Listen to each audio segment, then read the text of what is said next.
ఏమండి, ఇంత మాత్రం నాణ్యం. మంచిదంచు ఒకని ముంచి సంచిలోన ఉంచిన మించిన బంగారము పెంచిన నీ దేహము ఎంచుము ఎన్నాళ్ళకుండును మరణించిన చోమన్నే గదయ్యా, మన్నే గదయ్యా, మన్నే గదయ్యా. స్తోత్రం. అవునా? కాబట్టి ఇప్పుడు చెప్పండి, ఏది మనకు గ్యారంటీ?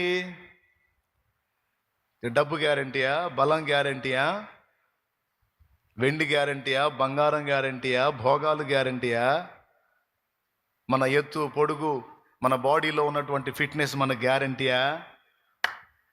కావు. కానీ మనకు భూత భవిష్యత్ వర్తమాన కాలాలకు ఎనీ టైం మనకు గ్యారంటీ మన దేవుడే.